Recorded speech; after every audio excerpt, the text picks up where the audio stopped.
Viewers আসসালামু আলাইকুম। দেশ ও দেশের বাইরে থেকে যারা দেখছেন সবাইকে ওয়েলকাম করছি বারাকা হাঁসের খামার থেকে।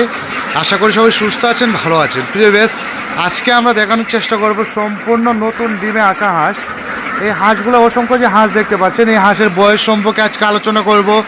এই হাঁসগুলার ভ্যাকসিন সম্পর্কে আজকে আলোচনা করব। এই হাঁসগুলোকে কীভাবে খাবার দিচ্ছি এবং কোথায় পালন করছি এবং এগুলার বয়স কতদিন সেই সম্পর্কে থাকবে আজকের ভিডিওতে। তো পুরো ভিডিওটা স্কিপ না করে দেখেন, তো অবশ্যই আপনারা হাঁসের বিষয়ে জানতে পারবেন এবং কীভাবে অর্ডার করবেন সেটাও জানানোর চেষ্টা করবো ইনশাল্লাহ। প্রিয় এই যে হাঁসগুলো দেখতে পাচ্ছেন, এগুলো কিন্তু বর্তমানে নতুন ডিমে আসা হাঁস। আপনারা হাঁসগুলো দেখলেই কিন্তু বুঝতে পারবেন এগুলোর বর্তমান বয়স হলো আপনার 5-5.5 প্রায় 6 মাসের কাছাকাছি আর কি। 6 মাস এখন হয় না, হয়তো বা 3-4 দিন বাকি আছে, কিন্তু এগুলা কিন্তু বর্তমানে ডিম পাড়া শুরু করেছে। এগুলা বর্তমানে 10-15% মতো ডিম পাড়া শুরু করছে। হয়তো বা আরও 8-10 দিনের ভিতরে দেখা যাবে যে এগুলো ফুল প্রোডাকশনে চলে আসবে ইনশাল্লাহ। আমরা যদি সঠিকভাবে খাওয়াটা দিতে পারি, সুন্দরভাবে খাবার দেওয়া যায়, তাহলে এটা সঠিক নিয়মে খাবারটা দিলে এবং পানিটা দিলে দেখা যাবে যে অতি শীঘ্রই এগুলো ডিমে চলে আসবে। সেক্ষেত্রে যারা একদম নতুন হাঁস খুঁজেন, যে নতুন মাত্র ডিমে আছে এরকম হাঁস খুঁজেন, তাদের জন্য এই হাঁসটা বা এই ভিডিওটা। এখানে প্রায় 1500+ হাঁস রয়েছে। তো যারা অর্ডার করতে চাচ্ছেন, আমাদের ভিডিও স্ক্রিনে নাম্বার দেওয়া থাকবে, সেই নাম্বার থেকে যোগাযোগ করতে পারেন। আমরা কিন্তু সারা বাংলাদেশে পাইকারি দামে হাঁস এবং হাঁসের বাচ্চা সেল করে থাকি। তো যারা অর্ডার করতে যাচ্ছেন এখনই কল করুন ভিডিও স্ক্রিনে দেওয়া নাম্বারে। এবং আমরা একটা হাঁসের ওয়েট বা কোয়ালিটি দেখলে বুঝতে পারবেন যে হাঁসটা কতটুকু কোয়ালিটি বলে এবং কতটুকু ওয়েট। দেখেন সবগুলোর তলা কিন্তু আস্তে আস্তে নামা শুরু হয়ে গেছে। আশা করা যায় যে অল্প সময়ের ভিতরেই কিন্তু তারা ডিমে চলে আসবে, কেননা এগুলার বয়স হয়ে গেছে ডিমে আসার, তারপরে এবং পারফেক্ট একটা সাইজও হয়ে গেছে তাদের। সেক্ষেত্রে আমরা আশা করা যায় যে কয়েকদিনের ভিতরে ডিমে চলে আসবে। সেক্ষেত্রে এরকম নতুন ডিম পাড়া হাঁস যারা কিনতে চাচ্ছেন তারা অবশ্যই আমার সাথে যোগাযোগ করবেন। আমরা কিন্তু সারা বাংলাদেশে পাইকারি দামে হাঁস এবং হাঁসের বাচ্চা সেল করে থাকি। তো যারা অর্ডার করতে চাচ্ছেন এখনই আপনারা ভিডিও স্ক্রিনে দেওয়া নাম্বারে যোগাযোগ করেন। এবং নতুন উদ্যোক্তাদের জন্য কিন্তু এই হাঁসটা প্লাস পয়েন্ট।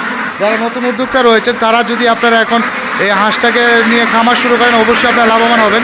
দেখা যাচ্ছে এই যে দেখেন, আমরা কিন্তু বর্তমানে এটাকে পানি দিচ্ছি, একটু পরে এখানে খাবারও দেওয়া হবে, যেহেতু এখন এগুলো নতুন ডিমে চলে আসছে। আপনার নতুন যদি ডিমে চলে আসে তাহলে অবশ্যই আপনাকে হাঁসটাকে খামারের ভিতরে খাবার দিতে হবে এবং খাবারের সাথে পানি অবশ্যই দিতে হবে। কেন, যদি তাদের পেটে খাবার থাকে তাহলে অবশ্যই ডিমটা তাড়াতাড়ি আসবে। কারণ আপনি আসরের সময় খাবার দিলেন, পরবর্তীতে আর খাবার দিলেন না, তাহলে তাদের প্রদর্শনও আসবে না।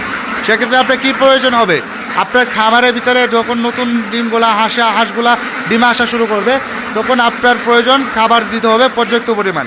তাদেরকে লিমিট ছাড়া খাবার দিতে হবে। আমরা বলি একটা হাঁসের 150 গ্রাম খাবার, তখন কিন্তু সেই 150 গ্রাম খাবার থাকবে না। কেন থাকবে না? কারণ আগে তাদেরকে ডিমের প্রোডাকশন আনতে হবে, তারপরে খাবারের চিন্তা করতে হবে আপনাকে। আবার তখন যদি আপনি খাবারের চিন্তা করেন তাহলে কিন্তু ডিমের প্রোডাকশন আসবে না। কারণ আমরা সব সময় একটা কথা বলে থাকি, আপনার হাঁসে যত বেশি খাবার পাবে তত বেশি তারা ডিম দিবে। হাঁসে খাবার পাবে না, সেক্ষেত্রে ডিমও দেবে না। সেক্ষেত্রে আপনারা সবসময় চেষ্টা করবেন যে হাঁসকে ভালোভাবে পুষ্টিকর যে খাবারগুলো রয়েছে, পুষ্টিকর খাবারটা দেওয়ার জন্য। আর আপনারা কিন্তু উদাহরণস্বরূপ একটা জিনিস দেখেন আমাদের হাঁসের যে ঘরটা রয়েছে, ঘরটা কিন্তু একদম পরিষ্কার। এরকম পরিষ্কার পরিচ্ছন্ন একটা ঘর রাখার চেষ্টা করবেন। কারণ যদি পরিষ্কার ঘর থাকে, হাঁসগুলো সুস্থ থাকবে, জীবাণু আক্রমণ করতে পারবে না, রোগবালাই আক্রমণ করতে পারবে না এবং তারা ডিম পাড়তেও স্বাচ্ছন্দ্য বোধ করবে। সেজন্য অবশ্যই হাঁসের খামারটা সুন্দরভাবে পরিষ্কার রাখবেন। এবং আপনারা মাছবি ডিমে যখন নতুন হাঁসগুলো যখন ডিমে চলে আসবে তখন অবশ্যই খামারের ভিতরে খাবার দিবেন।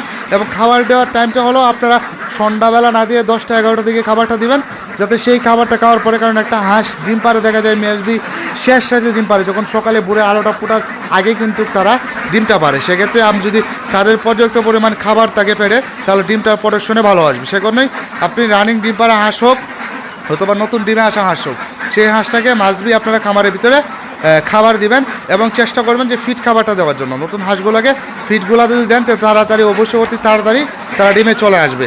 তো ভিডিওটা আরও বেশি লম্বা করবো না। যারা জানতে চান বা হাঁস সম্পর্কে জানতে ইচ্ছুক তারা আমাদের ভিডিও স্ক্রিনে নাম্বার দেওয়া থাকবে, সেই নাম্বারে যোগাযোগ করতে পারেন।